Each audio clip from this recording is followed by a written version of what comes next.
सबसे पहले तो मैं आपको नल वेक्टर समझा दूं दोबारा से एक बार, ठीक है। कुछ लोगों का चैट में है इशू। नल वेक्टर,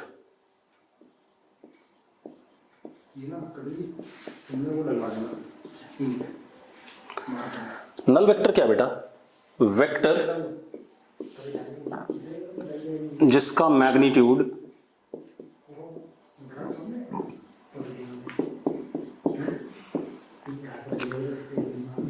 जीरो होता है, जिसका मैग्नीट्यूड क्या होता है? जीरो होता है, ठीक है। अब मैग्नीट्यूड क्या होता था? लेंथ। तो बेटा अगर कोई लेंथ जीरो है तो क्या होगा? वो पॉइंट ही तो होगा बेटा। अगर किसी वेक्टर का मैग्नीट्यूड जीरो, देखो मैंने क्या कहा था, magnitude is what? Length between initial and final, यही कहा था मैंने। अब अगर लेंथ जीरो है तो एक्चुअल में लेंथ जीरो किसकी होती है? किसी भी लाइन की लेंथ जीरो जब होती है जब वो किस में कन्वर्ट हो जाए? पॉइंट। क्योंकि बहुत सारे पॉइंट से ही क्या बनता है? बहुत सारे पॉइंट को मिला करके एक लेंथ बनती है। तो नल वेक्टर का मैग्नीट्यूड क्या होगा? जीरो होगा। तो हम उसको रिप्रेजेंट कैसे करते हैं? जीरो के ऊपर एरो, ठीक है। इतनी बात। अब एक चीज और, अब मैग्नीट्यूड तो जीरो हो गया, इसका डायरेक्शन क्या होगा? बेटा जो डायरेक्शन होता है नल वेक्टर का वो हम डिफाइन नहीं कर सकते, ठीक है, अनलेस एंड अनटिल मुझे ये ना पता हो कि किससे ये नल वेक्टर बना है, ठीक है। तो अगर आप देखो, अगर ये एक वेक्टर था ए, इसको हमने थोड़ा छोटा कर दिया, यहां तक ले लिया, यहां तक ले लिया, यहां तक ले लिया, बहुत छोटा कर दिया, पॉइंट में कन्वर्ट कर दिया, तब हम कह सकते हैं कि null vector is directed towards A.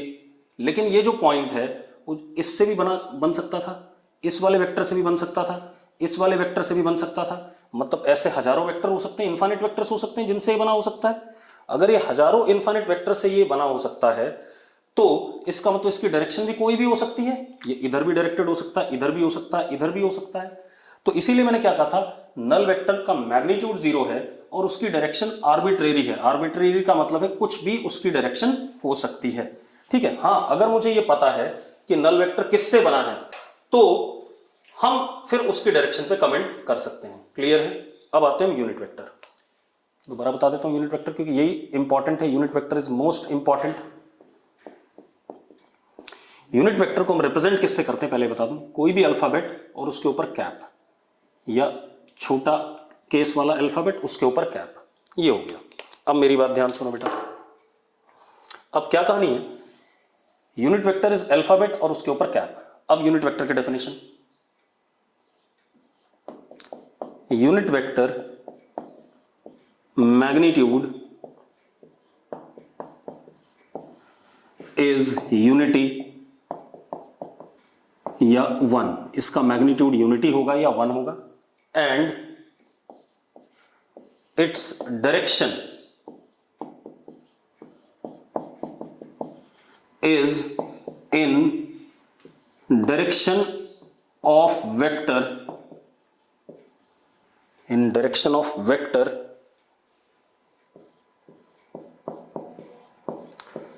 from which it is formed,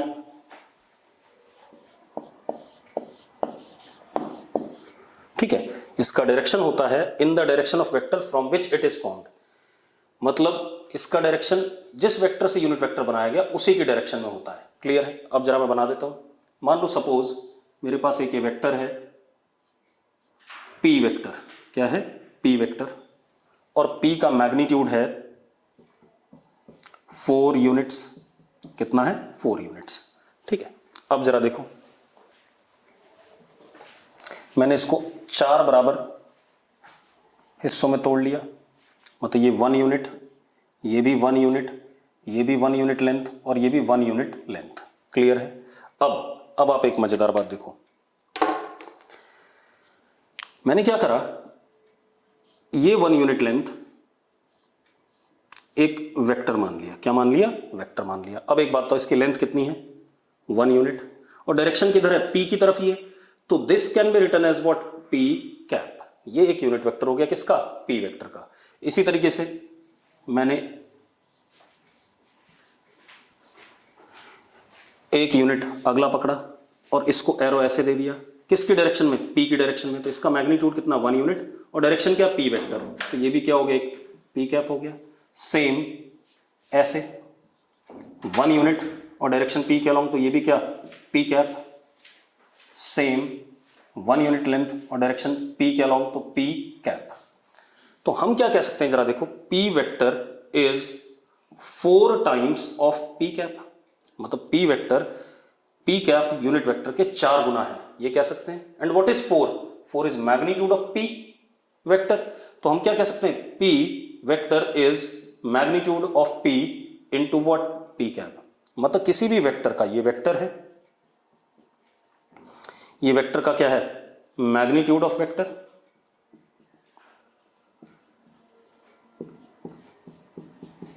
और ये p कैप क्या है, p cap is unit vector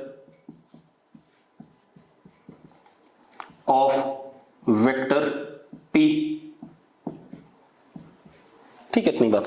तो हम यूनिट वेक्टर को क्या लिख सकते हैं जरा देखो, यहां से unit vector p can be written as vector p upon its magnitude, vector p upon its magnitude. ठीक है, इस तरीके से यूनिट वेक्टर को हम डिफाइन करते हैं। अब यूनिट वेक्टर का फायदा क्या है, देखो एक मिनट, अगर कहीं पर भी मान लो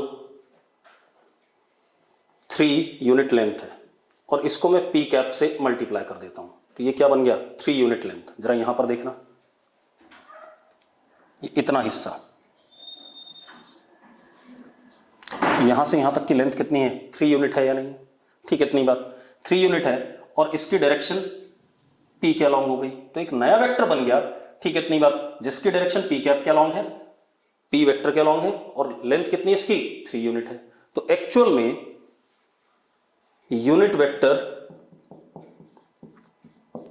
if multiplied with any magnitude gives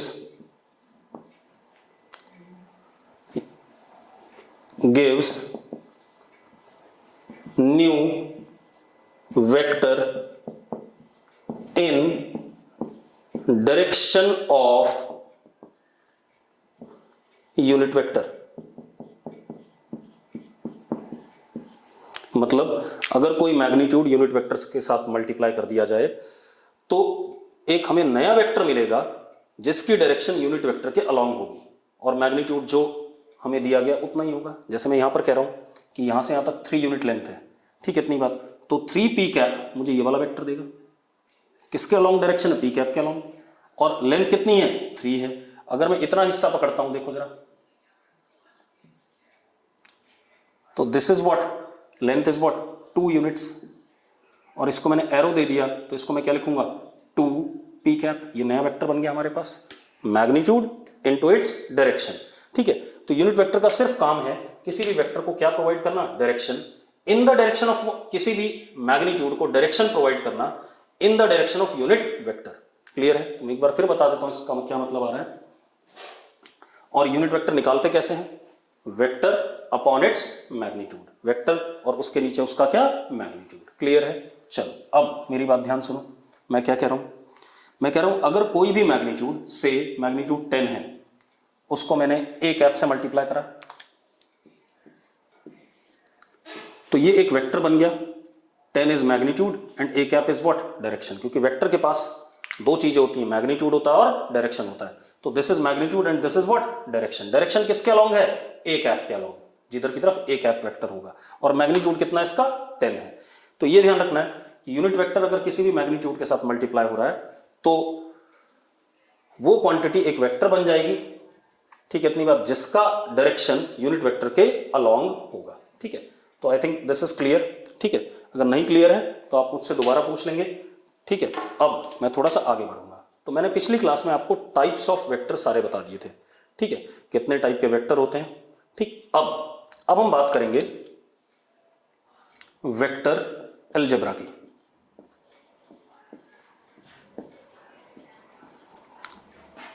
vector algebra, clear है? अब वेक्टर अलजेब्रा की बात करते हैं, आराम से देखेंगे इसे। मैंने क्या कहा, वेक्टर के पास क्या होता है। अब वेक्टर अलजेब्रा, हमने वेक्टर को रिप्रेजेंट करना सीख लिया है, ठीक है, इतनी बात। टाइप्स ऑफ वेक्टर देख लिए हैं। अब वेक्टर अलजेब्रा में हमें क्या करना होता है, एडिशन ऑफ वेक्टर्स ये पढ़ना है, सबट्रैक्शन ऑफ वेक्टर्स पढ़ना है, मल्टीप्लिकेशन ऑफ वेक्टर्स पढ़ना है, डिवीजन ऑफ वेक्टर्स नहीं पढ़ना है।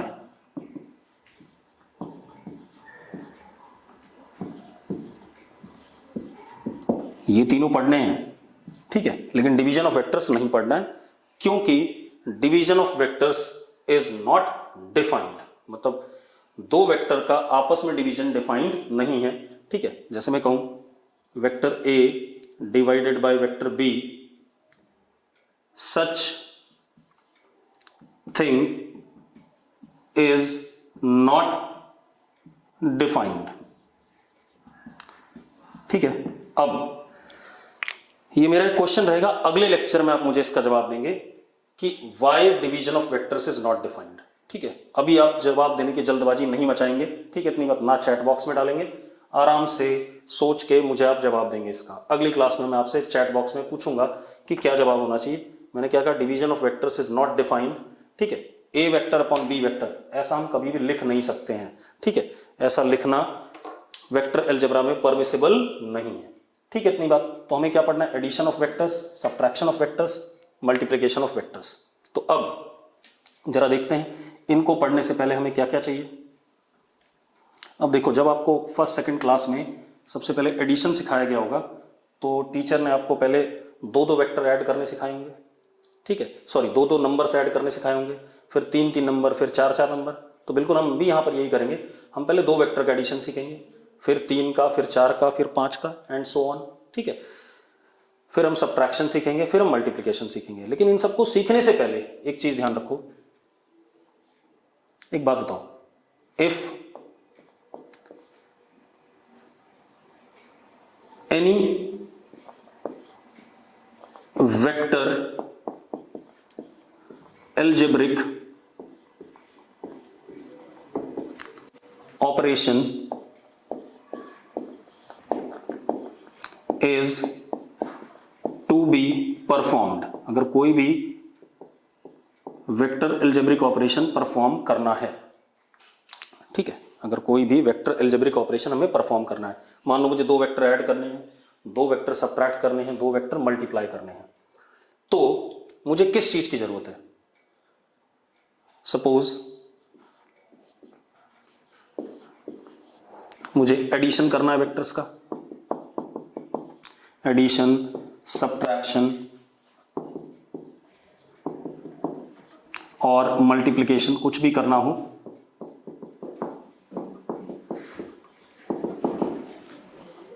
ऑफ वेक्टर्स,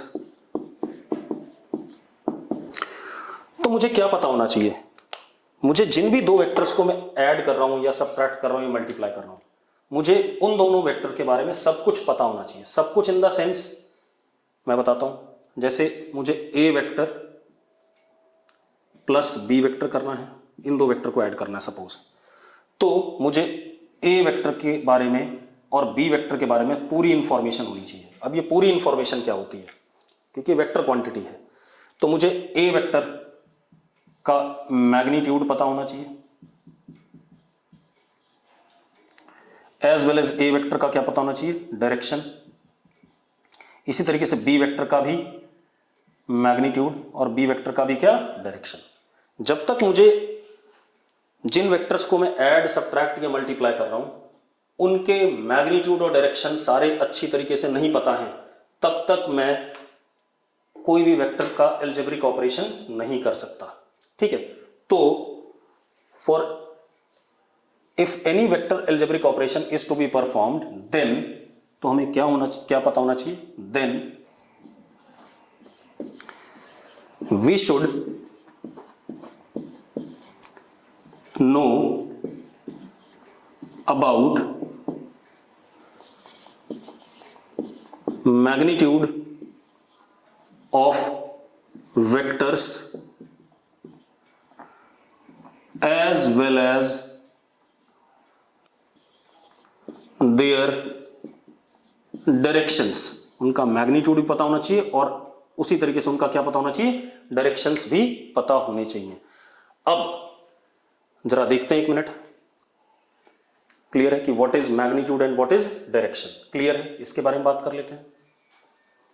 मैंने कल बताया था कि मैग्नीट्यूड तो होता है लेंथ ऑफ वेक्टर, और जो डायरेक्शन होता है वो किसी ना किसी रेफरेंस के रिस्पेक्ट में होता है, किसी ना किसी रेफरेंस के रिस्पेक्ट में।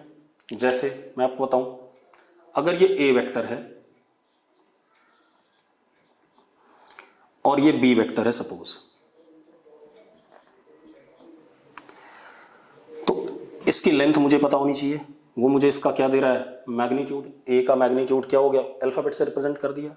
ये वाली लेंथ मुझे पता होना चाहिए, उसको किससे रिप्रेजेंट कर दिया, बी से। अब मुझे इनका डायरेक्शन, डायरेक्शन बेटा हमेशा एक दूसरे के रिस्पेक्ट में होता है। ठीक है, मैं बनाता हूं जरा देखो, क्योंकि यहां पर हम ईस्ट वेस्ट नॉर्थ साउथ की बात तो अभी नहीं कर रहे हैं, मैंने बोर्ड पे ऐसे ही बना दिए। तो जब मैं डायरेक्शन की बात करूंगा तो मैं किसी एक को मान लूंगा कि ए मुझे पता है, ए इधर की तरफ है, तो बी का direction, B vector is directed at angle theta in anti clockwise sense with respect to A vector. मैं ऐसा कह सकता हूं, हाँ या ना? या मैं ये भी कह सकता हूं कि A vector is directed at angle theta in, देखो जरा, ये क्लॉकवाइज हो गया और ये पहले वाला क्या था, एंटी क्लॉकवाइज था। A vector is directed at angle theta in clockwise sense with respect to B vector. ये कहानी हमारे पास क्लियर है। तो अब जरा ध्यान से देखते हैं इस बात को। ठीक है, मतलब सबसे इंपॉर्टेंट पॉइंट क्या हो गया, जब भी वेक्टर्स आपको पेपर पे या बोर्ड पे दिए गए तो आपको उन दोनों के बीच के एंगल को हमेशा ध्यान में रखना है। ठीक है, जैसे बी वेक्टर ए वेक्टर के रिस्पेक्ट में थीटा एंगल एंटी क्लॉकवाइज है, तो B vector is at angle theta in anti clockwise sense with respect to A vector. इसी तरीके से A vector is at an angle theta with respect to B vector.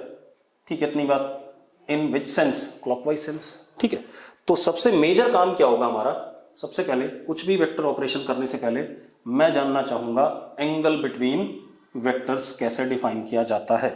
ठीक है, तो angle between two vectors, जब तक मुझे angle between two vectors नहीं पता होगा मैं कोई भी वेक्टर ऑपरेशन नहीं कर पाऊंगा। मुझे दोनों के बीच का एंगल पता होना चाहिए और दोनों के क्या पता होना चाहिए, मैग्नीट्यूड। ठीक है, angle between two vectors must be known. अभी डिफाइन करूंगा angle between two vectors. Angle between two vectors must be known as well as magnitude of both vectors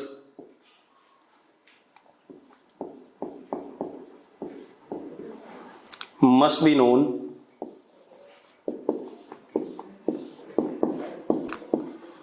for any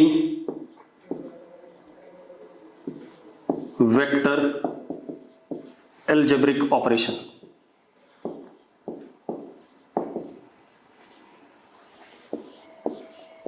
अगर मुझे दो वेक्टर ऐड करने हैं, subtract करने हैं, multiply करने हैं, तो मुझे उन दोनों वेक्टर के मैग्नीट्यूड पता होनी चाहिए और उनके बीच का एंगल पता होना चाहिए।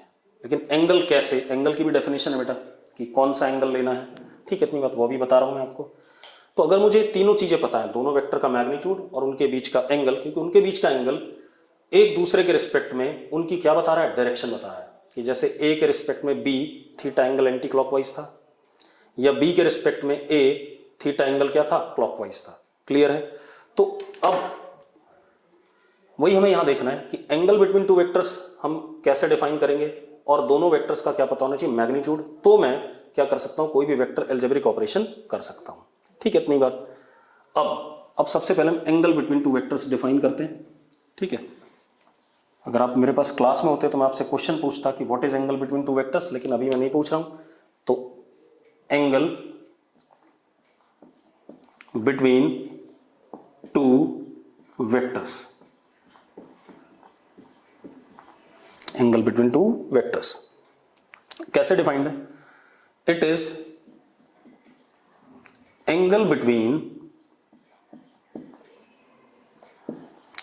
Initial and initial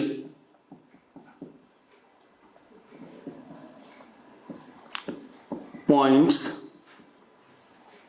of vector. ठीक है, और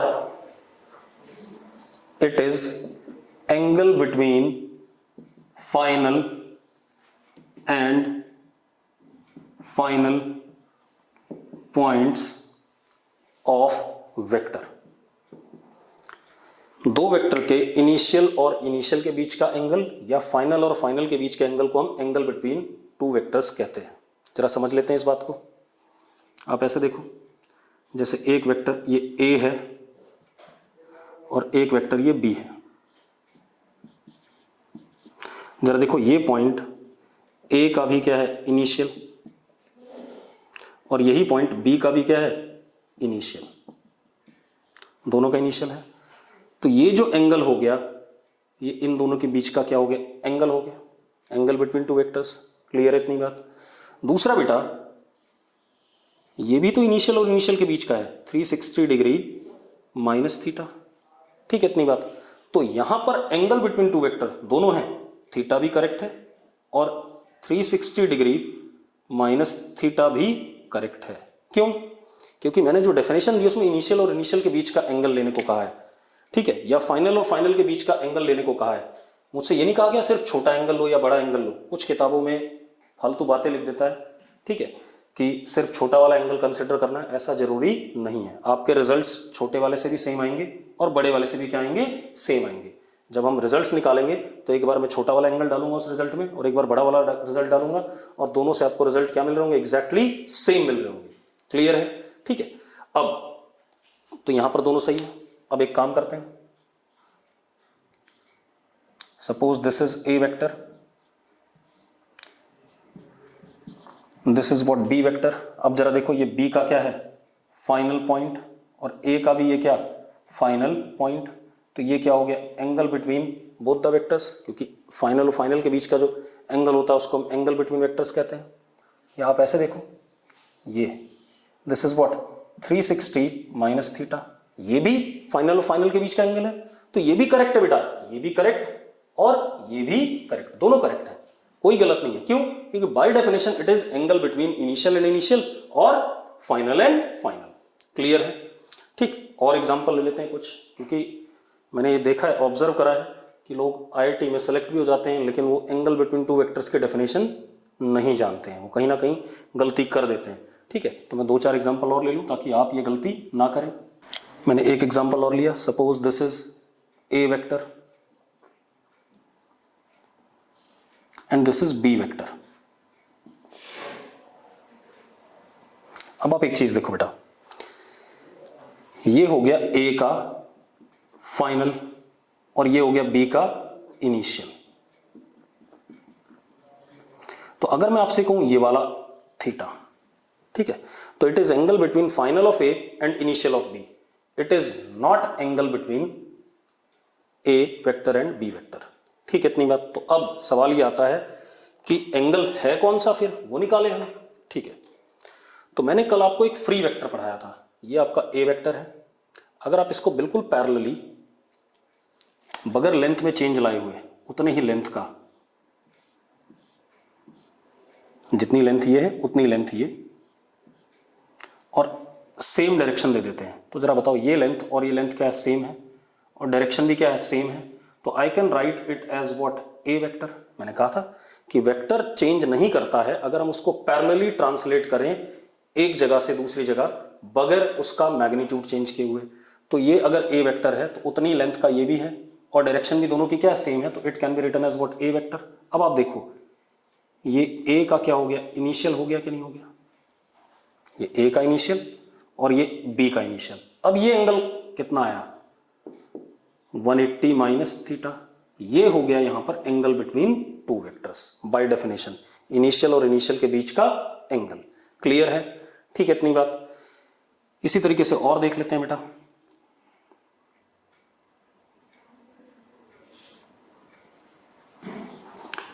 ये बी वेक्टर, ठीक है इतनी बात।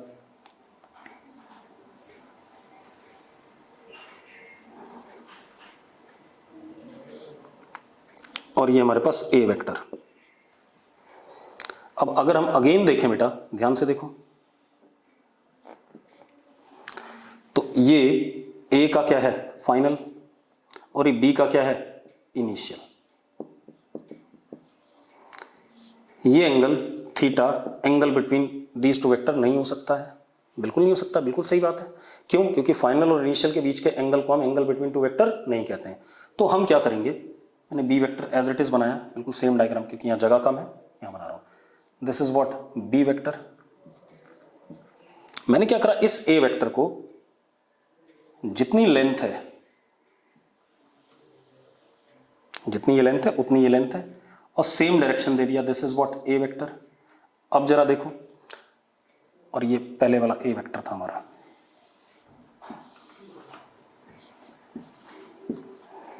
तो ये थीटा एंगल तो नहीं था इनके बीच का, ठीक है। तो अब जरा देखो, ये ए का क्या हो गया इनिशियल और ये बी का क्या हो गया इनिशियल, तो ये चीज क्या हो गई 180 minus theta. This is now what angle between both the vectors A vector and B vectors. तो अब आपको शायद क्लियर हो गया होगा कि एंगल बिटवीन टू वेक्टर जब भी लेना है तो दोनों वेक्टर के इनिशियल और इनिशियल के बीच में लेना है या दोनों वेक्टर के फाइनल और फाइनल के बीच में लेना है, ठीक है। That is called as what angle between two vectors, ठीक है। किसी बच्चे ने बिल्कुल सही लिखा है चैट बॉक्स में कि कोई इनिशियल वेक्टर्स यानी कि इनिशियल के बीच का एंगल या फाइनल के बीच का एंगल ही क्या होगा, एंगल बिटवीन टू वेक्टर्स होगा। ये बिल्कुल करेक्ट बात है, ठीक है। और कोई एंगल अगर फाइनल और इनिशियल के बीच में है या इनिशियल और फाइनल के बीच में, तो उसको हम एंगल बिटवीन टू वेक्टर नहीं कंसिडर करेंगे। क्लियर। अब हम आते हैं वेक्टर अलजेब्रा पे, ठीक है। तो मैंने आपको पहले ही बता दिया है कि कोई भी वेक्टर अलजेब्रिक ऑपरेशन होगा किन्हीं भी दो वेक्टर के बीच में, तो मुझे दोनों वेक्टर का क्या पता होना चाहिए, मैग्नीट्यूड, और दोनों वेक्टर के बीच का एंगल या एक दूसरे के रिस्पेक्ट में दोनों वेक्टर्स का डायरेक्शन। क्लियर है। चलो, तो सबसे पहले हम एडिशन ऑफ टू वेक्टर्स पढ़ते हैं। पहले हम दो वेक्टर का एडिशन पढ़ेंगे, फिर तीन वेक्टर का, फिर चार, ऐसे ऐसे बहुत सारे वेक्टर्स का एक साथ एडिशन कर लेंगे। Addition of vectors. उससे पहले मैं आपको एक चीज बता दूं, आप सबने गुलेल देखी है, गुलेल कैटपुल्ट, ठीक है। गुलेल आपने देखी हुई है। अगर मैं यहाँ पर रबर बैंड बांधूं, और बचपन में आपने सबने शैतानी करी हुई, क्लासरूम में रबर बैंड को हम ऐसे खींचते थे, कुछ कागज वगैरह बांध के उसमें और छोड़ देते थे, तो वो जो कागज का टुकड़ा था बिल्कुल बीच में ऐसे जाता था डायगोनली, ठीक है। गुलेल इस वाले धागा और इस वाले धागे के बिल्कुल डायगोनली जाता था। तो एक्चुअल में इस वेक्टर और इस वेक्टर का जो सम था वो क्या था, डायगोनल वेक्टर था, ठीक है। तो अब एडिशन ऑफ टू वेक्टर्स के लिए हमारे पास कुछ लॉज हैं। सबसे पहले क्या है, पैरेललोग्राम, समझा दूंगा अभी। Parallelogram law of vector addition, parallelogram law of vector addition. अब मैं बताता हूं क्या है। जैसे गुलेल है, गुलेल की ये एक डंडी और ये दूसरी डंडी, ये रबर बैंड, ये रबर बैंड, ठीक है। इतनी बात, आप ऐसे खींचते थे, यहां कुछ फंसा हुआ होता था, जब इसको छोड़ते थे तो बिल्कुल ऐसे जाता था कि नहीं जाता था, ये किसके अलॉन्ग आ गया, ये आ गया डायगोनल के अलॉन्ग। और ये था हमारा वेक्टर 1 और ये वेक्टर 2, इन दोनों का जो सम आया वो ये डायगोनल वेक्टर आया, ठीक है। इतनी बात। तो parallelogram law of vector addition क्या कहता है, ठीक है। अब मैं बता रहा हूं क्या कहता है। If two sides of parallelogram are taken as two adjacent sides। बेटा कौन सी sides? Adjacent sides of parallelogram are taken as vectors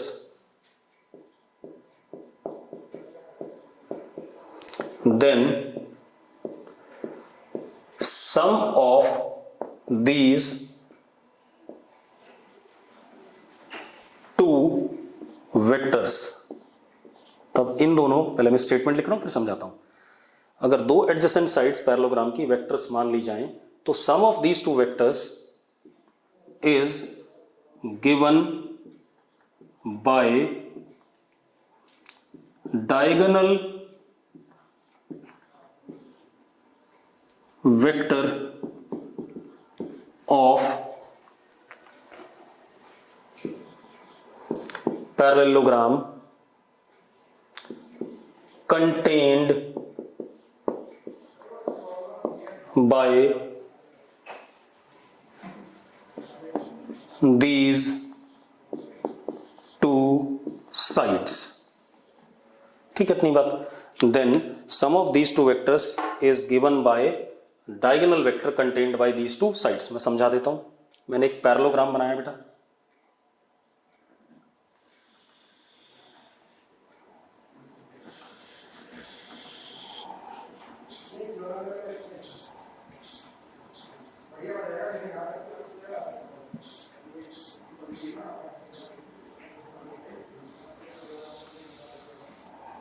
ये हमारे पास एक पैरेललोग्राम है। पैरेललोग्राम में आप जानते हैं कि अपोजिट साइड्स एक दूसरे के मैग्नीट्यूड में बराबर होती हैं और पैरेलल होती हैं। ठीक है, ये हमारे पास पैरेललोग्राम है। ठीक है, अब वो क्या कह रहा है, इस वाली साइड को वेक्टर बना देते हैं, ए वेक्टर मान लिया, और इसके एडजेसेंट दूसरी साइड को हमने वेक्टर मान लिया बी वेक्टर। ठीक है, ये जो लेंथ होगी ये ए वेक्टर का मैग्नीट्यूड है, ये जो लेंथ होगी ये बी वेक्टर का क्या है, मैग्नीट्यूड है। अब ये इनिशियल है, ये इनिशियल है, इनके बीच में ये जो एंगल है that is angle between both the vectors. तो मुझे ये तीन चीजें चाहिए थी, मैग्नीट्यूड ऑफ बोथ और angle between both the vectors. हाँ, ये थीटा भी हो सकता है, बड़ा वाला भी हो सकता है।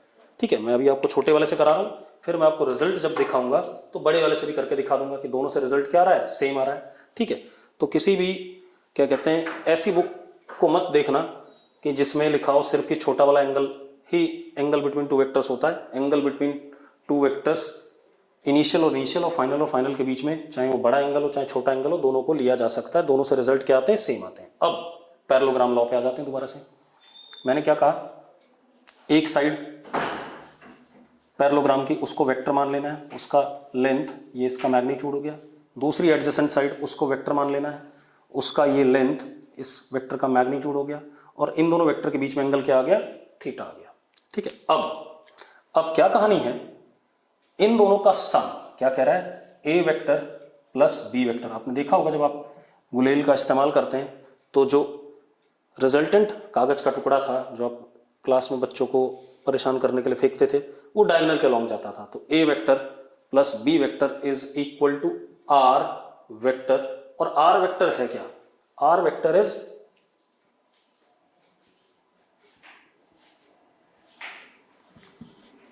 डायगोनल वेक्टर ऑफ क्या कहते हैं, parallelogram, which is contained by these two sides. R vector is diagonal vector of parallelogram contained by these two sides. इनके बीच से निकलने वाला, ये वाला डायगोनल नहीं, जो इनके बीच से जा रहा हो, कंटेन्ड। ठीक है, इतनी बात। ये ए वेक्टर और बी वेक्टर का क्या है, सम। क्लियर है, कोई दिक्कत नहीं। अब इशू क्या है, हमें आर वेक्टर इन दोनों वेक्टर्स का सम मिल रहा है। तो आर वेक्टर रिजल्टेंट आ गया, सम आ गया। तो अगर आर वेक्टर हमारा रिजल्टेंट आ गया, सम आ गया, तो मुझे आर वेक्टर को निकालना है। मुझे क्या क्या चाहिए, अगर मुझे किसी वेक्टर को जानना है तो मुझे मैग्नीट्यूड ऑफ आर वेक्टर निकालना है। ठीक है, इतनी बात। As well as R vector का डायरेक्शन भी बताना है। अब डायरेक्शन हमेशा किसी के रिस्पेक्ट में बताएंगे, तो किसके रिस्पेक्ट में बताएंगे? ए और बी तो हमें पता है, तो मैंने क्या कह दिया, suppose R vector alpha angle पे आया ए के साथ में, तो मुझे आर वेक्टर की लेंथ बतानी है। मुझे एक तो आर की लेंथ बतानी है, दिस लेंथ, डायगोनल की लेंथ। दूसरा मुझे क्या बताना है? अल्फा बताना है। Alpha is direction of are vector in anti clockwise sense with respect to A vector. हाँ या ना? हम ये भी कह सकते हैं कि आर वेक्टर का डायरेक्शन थीटा माइनस अल्फा है with respect to B vector in clockwise sense, क्योंकि ये एंगल कितना बचा? थीटा माइनस अल्फा बचा। ठीक है, इतनी बात। तो हम ये भी कह सकते हैं कि R vector is at an angle theta minus alpha angle in clockwise sense with respect to B vector. Clear है? अब तो ये स्टेटमेंट हो गया। अब इसका हम आर वेक्टर की लेंथ निकालेंगे और अल्फा एंगल निकालेंगे, मतलब मैग्नीट्यूड निकालेंगे और डायरेक्शन निकालेंगे। क्लियर है? ठीक है, तो मैंने क्या कहा, अगर कोई पैरेललोग्राम है, उसके दो एडजेसेंट साइड्स को हम वेक्टर मानते हैं और उन साइड्स की लेंथ क्या हो जाएंगे? वेक्टर्स के मैग्नीट्यूड हो जाएंगे, और उन दोनों एडजेसेंट साइड्स के बीच का ये वाला एंगल क्या हो जाएगा? Angle between two vectors. तो इन दोनों वेक्टर्स का सम इन दोनों के बीच से निकलने वाले डायगोनल वेक्टर के बराबर होगा। अब मेरा पर्पस क्या है? अगर मैं इस डायगोनल वेक्टर को जानना चाहता हूं तो मुझे इसका क्या पता होना चाहिए? मैग्नीट्यूड, और इसका क्या? डायरेक्शन। ठीक है, अगर मैंने अल्फा निकाल लिया, मतलब ए के रिस्पेक्ट में डायरेक्शन निकाल लिया, तो बी के रिस्पेक्ट में अपने आप पता चल गया थीटा माइनस अल्फा इन क्लॉकवाइज सेंस। क्लियर है? तो अब कर लेते हैं इस चीज को, मिटा दूं इसे। अब आर वेक्टर का मैग्नीट्यूड और अल्फा दोनों निकालते हैं। ठीक है, चलो, तो स्टेटमेंट हो गई। अब इसको करके देखते हैं, अब इसको निकालते हैं। ठीक,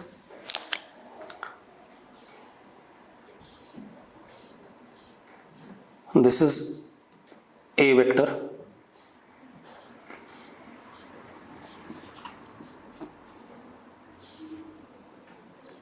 this is B vector,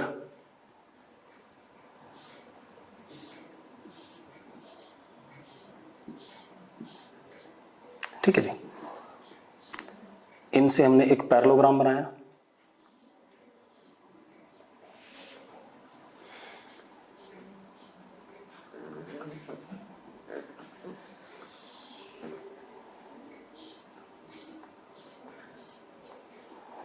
ठीक है। ये इन दोनों के बीच का क्या हो गया? एंगल, इसकी लेंथ A और इसकी लेंथ B।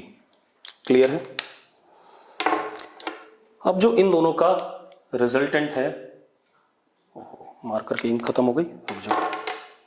इन दोनों का जो रिजल्टेंट है, इट इज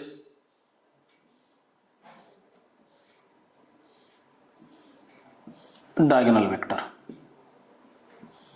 इन दोनों का सम क्या है? आर वेक्टर, इसकी लेंथ r और डायरेक्शन इसका alpha angle with respect to what?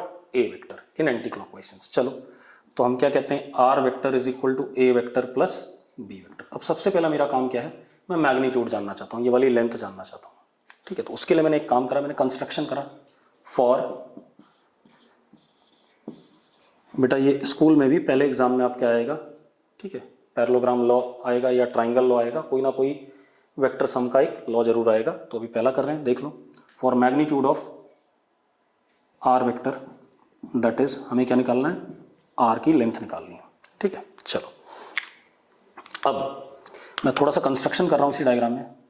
मैंने इस लाइन को आगे ऐसे प्रोड्यूस करा और ऊपर से क्या ड्रॉप कर दिया? परपेंडिकुलर।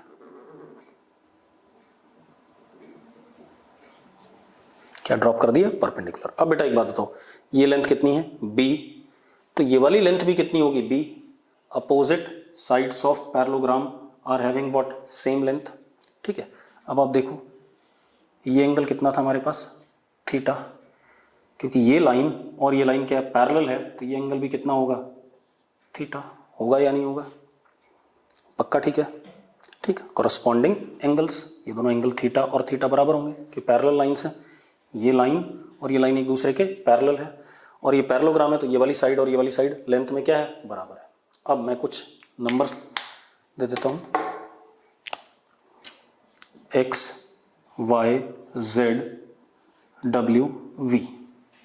अब आप देखो in triangle W Y Z, अगर मैं डब्ल्यू वाई जेड ट्राइंगल में देखूं तो cos theta is what base upon hypotenuse, तो cos theta is what base is what Y Z, and hypotenuse की लेंथ कितनी है बी है बी, हाँ या ना। तो अब Y Z is equal to what B cos theta, ठीक है। इसी तरीके से इसी ट्राइंगल में sine theta is perpendicular upon hypotenuse, तो perpendicular is what W Z upon B, तो W Z is equal to B sine theta, W Z is what B sine theta. अब जरा देखते हैं, ठीक है, ये आ गया। तो ये लेंथ कितनी हो गई, ये हो गया बी कॉस थीटा, इतनी लेंथ, और ये लेंथ कितनी है ए है, हाँ या ना। ये कितना हो गया बी साइन थीटा। अब आप एक चीज देखो, in triangle x z W, x z W, ये वाला ट्राइंगल, बड़ा वाला ट्राइंगल, इस बड़े वाले ट्राइंगल को देखें तो ये x W is what hypotenuse, ठीक है, इतनी बात। ये क्या परपेंडिकुलर, और ये क्या बेस, ठीक है, इतनी बात। तो क्या आ गया हमारे पास, हम क्या कह सकते हैं, एक्स डब्ल्यू का square is equal to x z का स्क्वायर प्लस डब्ल्यू जेड का स्क्वायर। अब वैल्यूज डाल दें, एक्स डब्ल्यू क्या है डायगोनल की length which is what r square, x z देखो बेटा कितना है a plus b cos theta, यहां से यहां तक की लेंथ है, कितना हो गया ए प्लस बी कॉस थीटा, कितना हो गया ए प्लस बी कॉस थीटा का स्क्वायर प्लस डब्ल्यू जेड कितना है बी साइन थीटा का स्क्वायर। पक्का क्लियर है, कोई इश्यू नहीं इसमें। चलो अब लिख देते हैं, जरा देखो, R square is equal to, मैं ब्रैकेट खोल रहा हूं, A square plus 2ab cos theta plus B square cos square theta plus B square sine square theta. ये लिखूंगा मैं ब्रैकेट ओपन करने के बाद, देखो जरा सब कुछ। तो जरा देखो, अगर मैं इन दोनों को जोड़ता हूं तो बी स्क्वायर क्या आ जाएगा common, cos square theta plus sine square theta 1 होता है आइडेंटिटी, और ट्रिग्नोमेट्री अमन सर ने आपको पढ़ा दी है थोड़ी बहुत, ठीक है।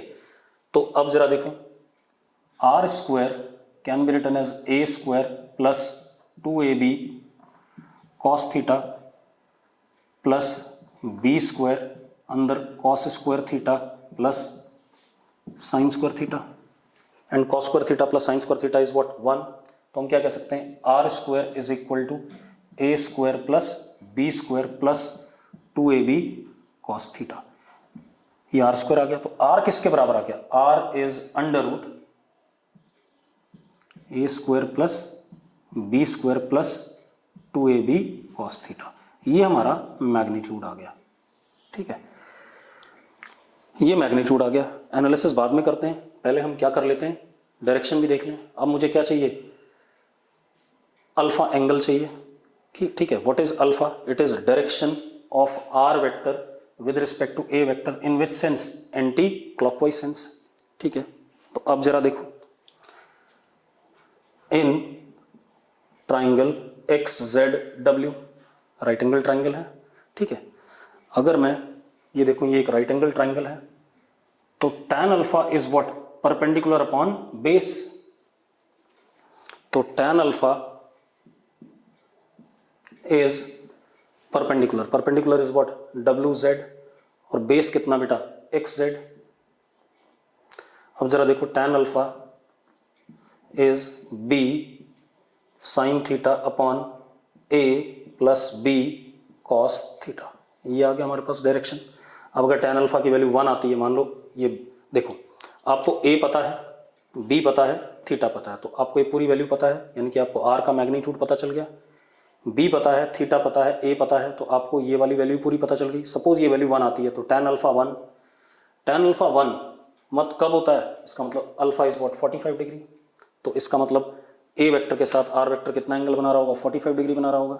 अगर ये वैल्यू आ जाती है √3 तो tan अल्फा बराबर √3, तो आप क्या कहोगे, अल्फा की वैल्यू कितनी 60 डिग्री, तो आप कहोगे ए वेक्टर के साथ आर वेक्टर कितना एंगल बना रहा है, 60 डिग्री बना रहा है। अगर ये वैल्यू 1/√3 आती है तो tan अल्फा 1/√3 यानी कि अल्फा कितना 30 डिग्री, तब आप कहोगे ए वेक्टर के साथ में आर वेक्टर कितना एंगल बना रहा है, 30 डिग्री बना रहा है। क्लियर इतनी बात। तो अगर आपको ए बी और थीटा पता है तो देखो आपको आर का मैग्नीट्यूड पता है और अल्फा के बारे में भी पता है, तो आपको डायरेक्शन भी मिल गया और मैग्नीट्यूड भी मिल गया। क्लियर है। अब थोड़ा सा हम एनालाइज कर लें इस चीज को। ठीक है, मिटा दूं ये सब। ठीक है, अब मैग्नीट्यूड को एनालाइज कर लेते हैं कि क्या कहानी चल रही है। मिटाएं इसे। ठीक है, अब आप मेरी बात सुनो। अगेन मैं पैरेललोग्राम दोबारा बना ही देता हूं ताकि आपको दिक्कत ना हो।